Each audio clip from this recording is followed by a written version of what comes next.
예수님께서 마태복음 7장 7절에서 12절 말씀에서 우리에게 기도하는 원리를 가르쳐주고 계십니다. 예수님께서 가르치시는 기도의 원리 첫 번째는 응답받을 때까지 우리가 계속 기도해야 된다는 것입니다. 예수님께서 구하라 찾으라 두드리라 하셨고, 구하는 이는 받을 것이고 찾는 이는 찾을 것이고 두드리는 이는 열릴 거라고 하셨습니다. 예수님은 점층법을 사용하고 계시는 거죠. 기도는 하면 할수록 그 깊이가 깊어지는 것입니다. 기도를 안 해보신 분들은 그 이해를 할 수 없는 일이지만, 오랜 동안 계속해서 기도하시는 분들은 자기의 기도가 깊어지는 것을 스스로 느끼게 됩니다. 한두 번 기도해서 응답되는 물론 기도도 있지만, 우리가 기도하고 있지만 응답받는 일들, 그리고 커다란 일들은 쉽게 응답되지 않습니다. 우리가 예수님의 말씀대로 구하기도 하고 찾기도 하고 두드리기도 해야 열릴 것입니다. 지난 주일에 설교가 제가 야곱의 기도였습니다. 기억하시죠? 20년의 삶의 문제를 해결하기 위하여 야곱은 야복강가에 남았습니다. 가족을 먼저 강을 건너고, 그것도 머리가 좋으니까 제일 사랑하지 않는 아내와 그 자식들은 제일 앞에 그다음하고, 제일 사랑하는 라헬과 그 자식들은 뒤에 남겨두는 것이죠. 그러나 그 문제로 형에게 선물을 보내는 것으로 해결할 수 없다는 것을 알았기 때문에 야복강가에 남아서 홀로 하나님과 씨름했던 것입니다. 힘든 기도였죠. 밤이 맞도록 기도하는 오랜 시간의 기도였고, 허벅지 관절이 어긋나는 고통스러운 기도였고, 당신이 내게 축복하지 않으면 해가 떠도 보내지 않겠다고 하는 어떤 축복에 대한 갈구, 결단하는 기도를 그는 하고 있고, 그래서 이스라엘이라는 이름, 하나님과 겨루어 이겼다는, 야곱은 속인 자는데 그 이름이 아닌 이스라엘로 그의 이름이 바뀌어졌고, 분이엘이라 해가 돋는 아침 삶의 희망을 얻는 기도였던 것을 우리가 말씀을 통해서 상고해 봤었습니다. 바울 사도는 항상 기뻐라, 쉬지 말고 기도하라, 범사에 감사하라고 말씀하셨습니다. 많은 기도 많은 능력이라는 책을 지은 표트로 제네이카라는 분은 데살로니가전서 5장 17절 쉬지 말고 기도하라를 해석하면서 이렇게 해석합니다. 우리가 항상 무릎을 꿇고 있어야 한다는 것을 뜻하지 않고, 어디에 있건 무엇을 하든지 그것에 관계없이 기도하는 마음으로 있어야 한다는 것을 의미한다고 해석하면서, 만일 우리가 계속 드리는 기도를 게을리하면 하나님으로부터 계시는 적어질 것이며 하나님을 위하여 적게 행하게 될 것이라고 해석하고 있습니다. 12세기의 철학자여 성인칭호를 얻은 토마스 아퀴나스는 어려운 성경 구절을 이해하기 위해서 금식기도 했고, 종교개혁자 루터는 열심히 기도하면 성경을 연구한 것으로 생각하여 기도했고, 잔 칼빈이라는 종교개혁자도 기도는 하나님의 부요의 샘물을 끌어올리는 두레박이다라고 했습니다. 위대하다는 사람의 이름보다는 지금 누가 기도의 원리를 말씀하시는 것인지를 우리가 마태복음 7장에서 볼 수 있습니다. 그렇게 말씀하시는 분은 하나님이신 예수님이십니다. 예수님은 우리를 지옥에서 건져내시기 위하여 우리의 죄를 대신 지시고 우리가 달려가야 할 십자가에 달리시는 분이셨습니다. 그런 분이시기에 당연히 예수님은 우리의 기도를 들으시고 더 좋은 것으로 주시는 분이십니다. 그 확실한 약속을 9절에 10절에 말씀하고 있는데, 너희 중에 누가 아들이 떡을 달라 하면서 돌을 주면 생선을 달라 하는데 뱀을 줄 사람이 있겠느냐? 너희가 악한 자라도 좋은 것으로 자식에게 줄 줄 알거든 하물며 하늘에 계신 너희 아버지께서 구하는 자에게 좋은 것을 주시지 않겠느냐? 그렇게 말씀하셨습니다. 서문화교회 목사인 저는 39년 동안 이 말씀을 붙잡고 목회했습니다. 39년 전 1983년 7월 1일 저는 서문학교의 12대 담임 목사로 부임했습니다. 첫 주일을 맞으면서 갈등은 시작됐습니다. 제가 듣던 것과는 다르게 너무 성도 수가 적었고 교회는 너무 어려웠습니다. 성도님들은 가난한 교회를 섬기다가 지쳐서 탈진 상태였습니다. 참 신기하게도 제가 갈등을 안고 있었고 성도님들도 지쳐 있었는데, 시골 동네와 같은 서문학교회는 조금씩 부흥했습니다. 물론 그런 중에도 호사다마의 역사는 있어서 서문학교에 여러 번의 위기를 겪어야 됐습니다. 그렇게 많은 사건들을 당할 때마다 저는 능력이 부족하니 할 수 없어서 이 또한 지나가려는 마음으로 일마다 때마다 주님께 기도하고 온전히 주님께 맡겼습니다. 또 감사하고도 신기한 것은 성도님들께서 하나같이 흔들리거나 시험하는 자의 편에 서지 않으셨습니다. 하나님께서는 다시 서머나교회가 5차 오게는 계획을 시행하도록 역사하셨습니다. 서머나교회는 교회를 4번 이사하고 2번 건축하여서 관조동 성전시대를 맡게 됐습니다. 모든 것이 기적이었습니다. 그래서 저는 관조동 시대에 헌당 예배를 드리면서 기적의 현장에 초대한다라고 하는 엽서를 만들어서 보내기도 했습니다. 모든 것이 은혜였습니다. 관조동을 이전하는 시기는 1998년 IMF 금융위기 마지막 때이기 때문에 국가가 부도 위기에 있고 기업들의 부도 소식으로 뒤숭숭한 시기였습니다. 시기가 그러니 배재인 목사의 계획대로 교회를 이전하여 건축하면 부도가 난다고 주장하는 분들이 계셨고 저를 찾아오는 분들도 계셨습니다. 그러나 어떤 분은 저에게 그렇게 힘을 실어주셨습니다. 제가 서머나교회에 오랫동안 있었는데 목사님이 계획하신 건 한 번도 실패한 적이 없습니다. 저는 믿습니다. 그렇게 말씀해 주셨습니다. 사실 서머나교회가 3번째 이전한 가수원 성전시대 계룡아파트 앞의 교회는 평안하고 조용한 교회로 성장했었습니다. 그곳에서 7년의 세월이 지난 후 하나님은 저를 이곳으로 가도록 역사하셨습니다. 겨우 빚이 청산되고 겨우 숨을 쉬는 시기였는데 또 교회를 이전할 수밖에 없는 상황이었습니다.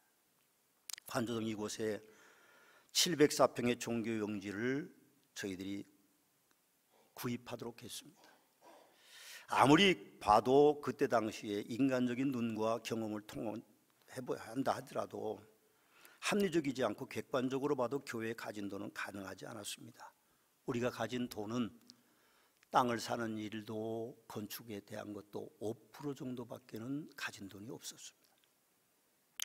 우리 친구 목사들은 나를 향하여서 미친놈이라고 그랬습니다. 어떻게 하려고 그러냐. 성도님들도 역시 같은 생각을 가지고 계신 분들이 많았기 때문에 제가 그렇게 부탁을 드렸습니다. 만약에 문제가 생기면 나는 떠납니다. 시골 교회로 가든 아니면 선교사로 가든 갈 테니까 그냥 성도님들은 교회에 계십시오. 이웃에 좀 우리 교회보다 규모가 작은 교회가 오면 해결할 수 있을 것입니다라는 저의 각오를 성도님께 보여드리고 이곳으로 이전했습니다. 하나님께서 저에게 1992년 어느 토요일 늦은 밤 설교 준비 중에 영감을 주신 5차 오게는 계획은 놀라운 것이었습니다. 용서터 몇십 명도 안 되는 서머나 교회, 신체적인 장애를 가진 저에게는 5차 오게는 계획은 제가 생각해도 그야말로 망상이었습니다. 그러나 하나님께서는 그 일을 시작하셨습니다. 대지가 600평이 아닌 704평의 대지를 허락하셨고 본당이 400평이 아닌 396평의 본당을 허락하셨고 성도 등록수는 3,000명이 넘었습니다. 하나님께서 하신 일입니다. 지금은 고인이 되셨지만 마진건설을 운영하시던 우리 교회 성도님이 저에게 그렇게 말씀하셨습니다. 목사님, 그때 무리해서라도 건축한 건 잘한 겁니다. 지금 따따블로 올랐습니다. 어제 제가 우리 장로님 한 분과 만났는데 그분이 건축을 하는 분이기 때문에 제가 물어봤습니다. 그랬더니 지금 따따블로 올랐답니다. 그래서 저는 좀 위로를 받기도 했지만 그러나 여전히 무거운 마음이 있습니다. 하나님께서 5차 오게는 걸 그렇게 이루신 것입니다. 물론 서머나교회 성도님께서 오랜 동안 간직해온 결혼 폐물을 드리신 분도 계십니다.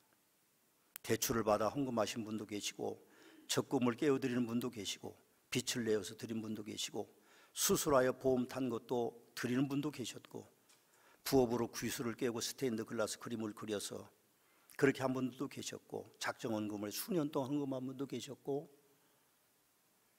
그리고 작정기도 하시고 릴레이 기도도 했습니다. 우리는 이렇게 여기까지 왔습니다. 우리가 이루는 것도 아니고 제가 능력이 있어서 이루는 것도 절대로 아니라고 저는 믿습니다. 모든 것이 하나님의 은혜입니다. 그야말로 기적의 현장 서머나 교회입니다. 구하라 찾으라 두드리라 하는 말씀처럼 우리는 오늘까지 왔습니다. 두 번째로 예수님께서 가르치신 기도의 원리는 하나님을 믿으라는 것입니다. 그분을 신뢰하라는 것입니다. 너희 중에 누가 아들이 떡을 달라 하는데 돌을 주며 생선을 달라 하는데 뱀을 줄 사람이 있겠느냐? 너희가 악한 자라도 좋은 것으로 자식에게 줄 알거든 하물며 하늘에 계신 너희 아버지께서 구하는 자에게 좋은 것으로 주시지 않겠느냐고 말씀하고 계십니다.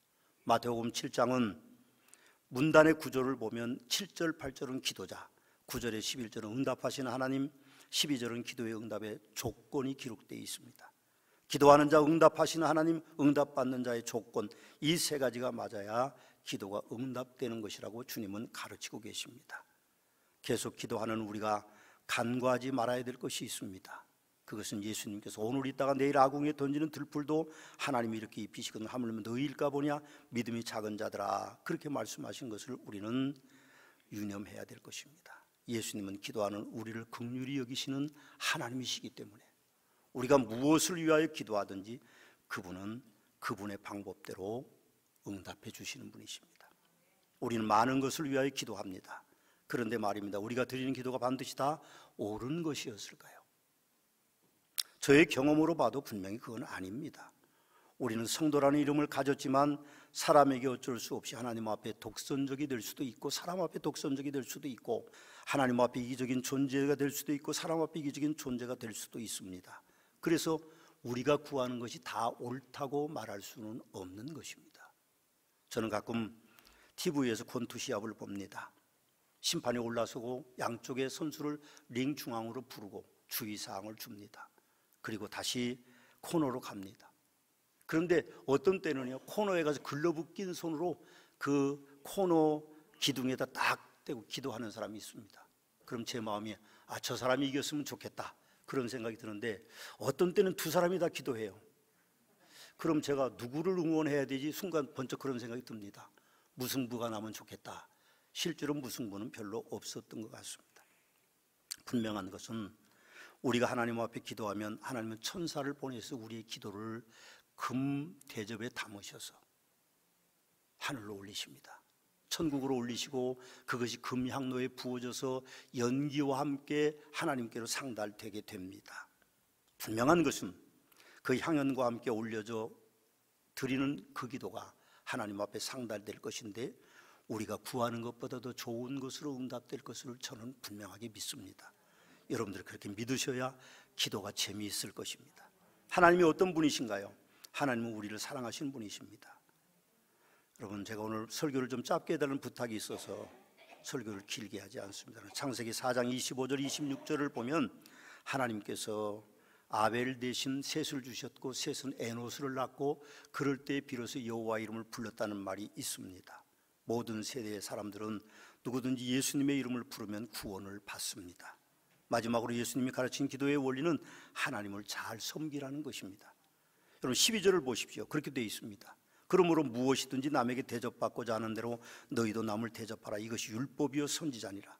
이 말씀을 기독교에서는 황금률이라고 합니다. 그런데 놀라운 것은요, 이 황금률을 왜 예수님의 기도를 가르치시는 그곳에 가져다 놨을까요? 문단 나누기에 그렇게 되어 있습니다. 7절부터 12절이 문단 나누기가 되어 있습니다. 이 문단 나누기라고 하는 것은 우리의 믿음의 선조들이 성도들이 유익되도록 하는, 원래 성경은요 장절 구분도 없습니다. 근데 AD 3세기에 12세기에 영국의 캔터베리 주교가 이제 장절 구분을 했습니다. 또 AD 3세기에 마소라 학파가 이제 모음 삽입을 했습니다. 원래는 아무것도 없었습니다. 그냥 그대로 써내려갔는데 그것을 성도들이 읽기 좋게 하느라고 하고 문단 나누기도 그 후에 사람들이 문단 나누기를 해놨는데 왜 그것이 기도의 원리를 가르치는 곳에 문단 나누기가 돼 있을까요? 그럼 황금률은요 굉장히 위대한 것입니다. 그런데 무엇이든지 남에게 대접받고자 하는 대로 너희를 또 남을 대접하라. 이것이 율법이고 선지라고 말씀했는데 그걸 문단 나누기 따로 하지 않고 왜 기도에 대한 이야기로 연결을 시켜놨을 것일까요? 예수님께서 왜 기도라고 하시는데 남을 대접하라고 하실까요? 저는 그 생각을 들었습니다. 저는 이 말씀에서 남은요 물론 사람들이 될 수도 있습니다. 나 말고 다른 사람 될 수도 있지만 저는 그 남이 하나님일 수도 있다는 생각이 듭니다. 그래서 예수님께서는 우리가 하나님과의 관계를 잘못 맺고서는 기도의 응답을 받을 수 없다는 걸 말씀하고 싶었던 것일 거라고 생각합니다. 하나님께서 하나님을 믿지 않는 세상 사람들의 기도를 들으실까요? 저는 안 들으신다고 생각합니다. 하나님께서 하나님의 뜻대로 살지 않는 성도들의 기도를 들으실까요? 저는 안 들으실 것이라고 생각합니다. 물론 다른 방향으로 응답하시겠죠. 성도라는 이름을 가진 우리 기도도 야고보 사도의 말씀처럼 구하여도 받지 못하면 정욕으로 쓰려고 잘못 구하기 때문일 때도 있습니다. 저의 생각에는 그런 이유로 예수님께서 남에게 대접받고자 하는 자는 너희도 남을 대접하라, 이것이 율법이요 선지자라고 그렇게 말씀하신 거라고 생각합니다. 제 생각을 풀어서 봉독해드리면 그렇습니다. 하나님에게 대접받고자 하는 대로 너희도 하나님을 대접하라, 이것이 율법이요 선지자니라, 그렇게 해석하고 싶습니다. 하나님께 드리는 성도의 기도는 하나님께 사닥다리가 돼야 됩니다. 하나님이 우리에게 내려오시고 우리는 하나님께로 올라가는 기도 형태가 돼야 됩니다. 야곱의 베델에서 꿈에 본 것처럼 우리는 오르락내리락 하는 기도가 돼야 됩니다. 그리고 야곱처럼 꿈에서 깨어 일어나서 도망자의 신세가 된 야곱이 목숨과 같은 전 재산인 기름 한 병을 돌베개 위에 쏟아 부어놓은 것 같이 우리는 그렇게 해야 됩니다. 갈라디아서 6장 7절 8절 말씀에 보면 스스로 속이지 말라, 하나님은 업신여김을 받지 아니하나니 사람이 무엇으로 심든지 그대로 거두리라. 자기의 육체를 위하여 심는 자는 육체로부터 썩어질 것을 거두고 성령을 위하여 심는 자는 성령으로부터 영생을 거두리라.